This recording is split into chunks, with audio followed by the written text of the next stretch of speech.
नमस्कार दोस्तों, मैं सुदेश शर्मा सुदेश भगाना क्लासेस में आपका स्वागत करती हूँ। दोस्तों, कैसे हैं आप सब? उम्मीद करती हूँ कि आप सब ठीक होंगे। जैसा कि हम सीटेट, एचटेट और जीके की तैयारी करते हैं, उसमें हमने पीछे जितनी वीडियो डाली है उनमें हमने कक्षा 6 के हमारे अतीत नामक बुक कंप्लीट कर ली है। आज हम कक्षा 7 की हमारे अतीत का लेसन फर्स्ट करेंगे।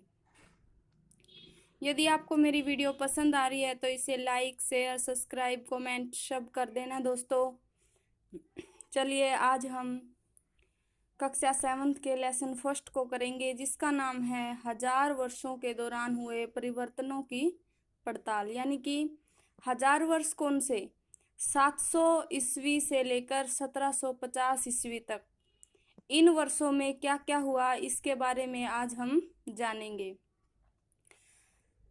दोस्तों, अच्छा होगा कि आप कॉपी और पेन अपने साथ लेकर बैठें, जिससे कि जो इम्पोर्टेंट बातें हैं उनको अपने बुक में नोट कर लें और जो आपको सीटेट, एचटेट में काम आएंगी।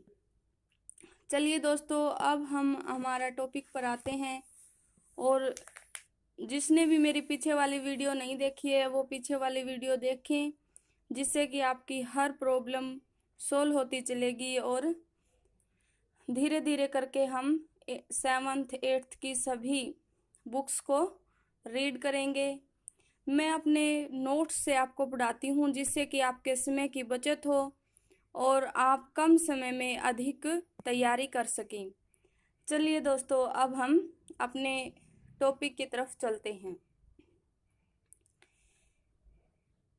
दुनिया का नक्शा बना तभी तो कुछ आइडिया हुआ व्यापारियों को, समुद्र में जहाज चलाने वालों को, कि हमें कहाँ जाना है, किस दिशा में जाना है। इसके लिए कुछ मैप वगैरह बनाए गए।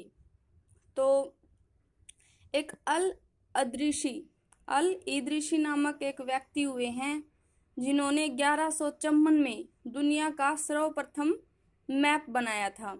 किसने बनाया था? अल इदृशी ने। कब बनाया था? 1754 में।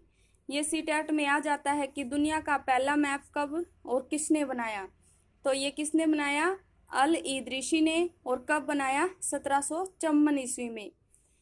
फिर इसके बाद है ना 1720 में बना दूसरा मैप, यानी कि दूसरा जो मानचित्र है वो 1720 में बनाया गया।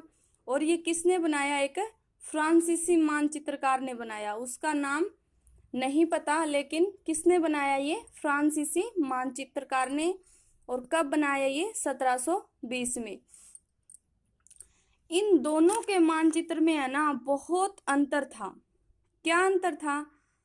ये है ना, इन्होंने मानचित्र बनाया तो दोनों ने एक ही इलाके का, लेकिन इनमें क्या अंतर था कि जो अल इदृशी ने जो नक्शा बनाया था ना, वो दक्षिण भारत का उस जगह का नक्शा था जिस जगह पर आज हम उत्तर भारत ढूंढते हैं। यानी कि उसने उत्तर भारत को दक्षिण भारत का नक्शा बना दिया। ठीक है। और इस मानचित्र में है ना कुछ जाने माने स्थान भी वर्णित किए गए हैं, जैसे कि यूपी, कन्नौज।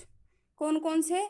अल इदृशी का मैप, जो कि उसने दक्षिण भारत का नाम देकर बनाया था, वो कहाँ का मैप बनाया था? उसने उत्तर भारत का। और उसमें 2 स्थानों यानी कि यूपी तथा कन्नौज का भी वर्णन किया गया है। अल इदृशी और फ्रांसीसी मानचित्रकार के नक्शे में लगभग, यानी कि मानचित्र बनाने के में लगभग 600 साल का अंतर है। कितने साल का अंतर है? 600 साल का। और फिर भी है ना, इन दोनों का नक्शा वैसे तो इन्होंने बनाया जिससे कि समुद्री व्यापारियों को बहुत लाभ हुआ। जैसे कि भाई कोई जहाज का या कोई बेड़ा यहाँ से वहाँ जाता तो वो मानचित्र में ही देख कर जाते थे कि हमें उस दिशा में जाना है, यहाँ जाना है, वहाँ जाना है। इसके लिए इनका ही मैप प्रयोग होता था, लेकिन उस समय पर इनकी एक छोटी सी कोशिश थी। निश्चित रूप से तो जब जो अब मानचित्र है ना वो सही दिशाओं को दिखाता है, लेकिन इन्होंने तो सिर्फ मानचित्र बनाने का कार्य किया था, जो कि जगह को भी एग्जैक्ट रिप्रेजेंट नहीं कर रहा था, लेकिन फिर भी हम याद करेंगे कि दुनिया का सबसे पहला मानचित्र अल इदरीसी ने 1154 ईस्वी में बनाया, और फिर दूसरा मानचित्र 1720 ईस्वी में फ्रांसीसी मानचित्रकार ने बनाया था।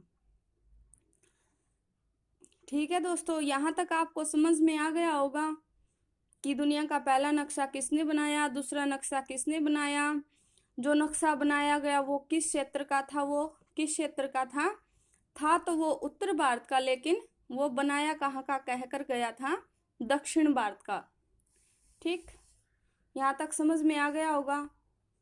फिर दोस्तों, हिंदुस्तान शब्द का प्रयोग सर्वप्रथम फारसी के इतिहासकार मिनहाज ए सिराज ने किया था। ये क्वेश्चन एचटेट में आया था पिछली बार कि सर्वप्रथम हिंदुस्तान का शब्द का प्रयोग किस इतिहासकार ने किया था, तो सर्वप्रथम किया था मिनहाज ए सिराज ने। और इन्होंने ना पूरे इंडिया के लिए नहीं किया था, इन्होंने ये किया था पंजाब, हरियाणा और गंगा यमुना के बीच के इलाके के लिए किया था। ठीक है, और ये राजनीतिक अर्थ में ये इलाके वो थे जो दिल्ली के अधिकार में सुल्तान के पास आते थे, यानी कि दिल्ली के क्षेत्र में जो सुल्तान के अधिकार में आते थे ना, उनको इन्होंने हिंदुस्तान कहा था। किसने कहा था? मिनहाज ए सिराज ने। और किन किन क्षेत्रों को कहा था? पंजाब, हरियाणा, गंगा यमुना के बीच का क्षेत्र। ठीक है, यहाँ तक आ गया समझ में। लेकिन जैसे जैसे विस्तार बढ़ता गया तो पूरे भारत को क्या कहा जाने लग गया? हिंदुस्तान। परंतु दक्षिण भारत का तो हिंदुस्तान में कभी समावेश ही नहीं हुआ, यानी कि जो उत्तरी भारत का क्षेत्र था ना, उसको ही हिंदुस्तान कहा जाता था पहले, लेकिन अब तो पूरे ही भारत को हिंदुस्तान कहा जाने लगा। फिर है ना, इसके बाद यानी कि पहले किसने हिंदुस्तान का प्रयोग किया? मिनहाज ए सिराज ने। उसके बाद बाबर ने 16वीं सदी में हिंदुस्तान शब्द का प्रयोग किया था। वो किसके लिए किया था? भूगोल में जो पशु पक्षियों तथा यहाँ के निवासियों की संस्कृति का वर्णन करने के लिए किया था। फिर किसने किया? सेकंड नंबर पे हिंदुस्तान का प्रयोग बाबर ने किया था, और ये यहाँ के पशु पक्षियों, यहाँ का रहन सहन, संस्कृति इत्यादि को दर्शाने के लिए किया गया था। फिर है ना, 14वीं शताब्दी में अमीर खुसरो द्वारा हिंद शब्द को सम्मान दिया गया, यानी कि यह जो बाबर ने जो ये शब्द प्रयोग किया, यही प्रयोग 14वीं शताब्दी में अमीर खुसरो ने किया। ठीक है दोस्तों, परंतु उस समय के यानी कि बाबर ने जो हिंदुस्तान का शब्द का प्रयोग किया था और जो अमीर खुसरो ने, बाबर ने 16वीं शताब्दी में किया और अमीर खुसरो ने 14वीं में, इनके हिंदुस्तान में बहुत बड़ा अंतर हो गया था। क्या अंतर हो गया था? बाबर ने तो क्या किया था? वहाँ की संस्कृति, पशु पक्षी, रहन सहन इत्यादि के लिए किया था, लेकिन अमीर खुसरो ने एक विस्तृत रूप में हिंद शब्द का प्रयोग किया था। यहाँ के संस्कृति के लिए नहीं किया था, यहाँ के किसके लिए किया था? यहाँ के क्षेत्र के लिए हिंद शब्द का प्रयोग अमीर खुसरो ने किया था। दोस्तों, पहले जो विदेशी लोग होते थे ना, उनको हिंदी में तो परदेशी कहा जाता था और फारसी में उनको अजनबी कहा जाता था। ठीक है, हिंदी में क्या कहा जाता था? परदेशी, और फारसी में क्या कहा जाता था? अजनबी। आ गया ये समझ में कि जो विदेशी लोग होते थे, यानी कि जो विदेश से व्यापार करने के लिए आते थे, उनके लिए लोग परदेशी और अजनबी शब्द का प्रयोग करते थे। उस समय पर दोस्तों छापे खाने नहीं थे, और क्या होता था? नकल नवीश होते थे, जो कि हाथ से पांडुलिपियों की प्रतिकृति करते थे। प्रतिकृति क्या होती है? हू बहू उनकी लिपि वो बनाते थे, नकल बनाते थे, और उनका नाम क्या होता था? नकल नवीश। अब जैसे कलरक वगैरह होते हैं ना, इनको क्या बोलते थे? नकल नवीश या लिपिक। फिर जो पांडुलिपियों से जो लघु चित्र मिले हैं ना, लघु चित्र यानी कि छोटे चित्र जो मिले हैं, उनको मिनिएचर कहा है। मिनिएचर यानी कि पांडुलिपि से जो छोटे चित्र मिले हैं उनको क्या कहा है? मिनिएचर। दोस्तों, यदि आपको मेरी वीडियो पसंद आ रही है तो लाइक जरूर करना, क्योंकि आपका लाइक ही मेरा मोटिवेशन है। फिर जो सिंचाई होती थी उसको कहते थे रहट, यानी कि सिंचाई किस प्रणाली के तहत होती थी? रहट प्रणाली के तहत। दोस्तों, भारत में आलू, मक्का, मिर्च ये फसलें भारत में नहीं थी, ये बाहर से आई थी, यानी कि ये फसलें बाहर की थी और जो कि यहाँ के लिए नई फसलें थी। और इस काल को ना बहुत ही सामाजिक और सांस्कृतिक परिवर्तन का काल कहा गया है। कौन से काल को? 700 ईस्वी से लेकर 1750 ईस्वी तक के काल को सांस्कृतिक और सामाजिक परिवर्तन का काल कहा गया है।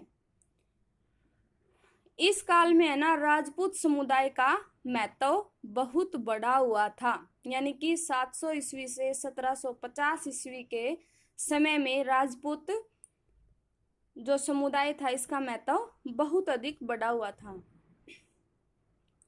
जब किसी क्षेत्र के पर्यावरण और वहां के रहने वालों की सामाजिक और आर्थिक जीवन शैली का जिक्र हो तो उसको बोलते हैं पर्यावास, यानी कि जहां पर किसी क्षेत्र के पर्यावरण और वहां के रहने वालों की सामाजिक और आर्थिक स्थिति के बारे में जिक्र हो तो उसको क्या बोलेंगे?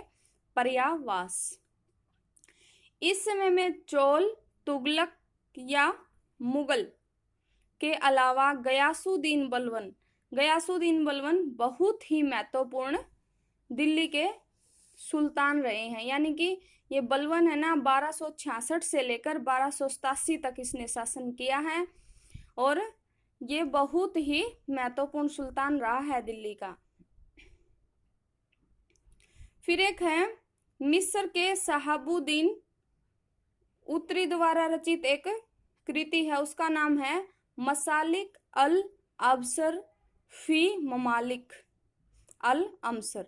देखो कितना बड़ा नाम है, मसालिक अल अबसर फी ममालिक अल अमसर। ये किसके द्वारा रचित है? शिहाबुद्दीन उमरी द्वारा। किसके द्वारा रचित है दोस्तों? शिहाबुद्दीन उमरी द्वारा।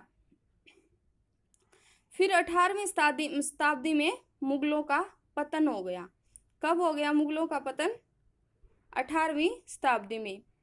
और जो कुरान शरीफ का संदेश है ना भारत में सबसे पहले 7वीं सदी में व्यापारियों और अप्रवासियों के द्वारा लाया गया था। उससे पहले कुरान शरीफ भारत में नहीं थी।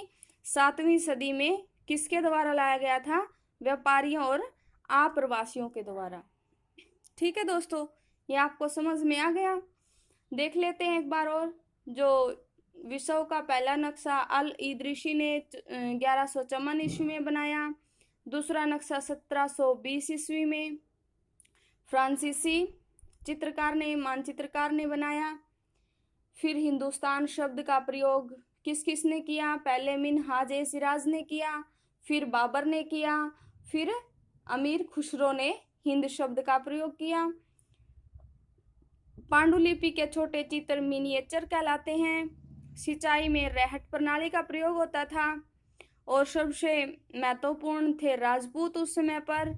और कौन कौन से वंश थे? चोल, तुगलक, मुगल के अलावा गयासुद्दीन बलबन भी था। ये आप ध्यान रखना। और कुरान शरीफ का सबसे पहले संदेश 7वीं सदी में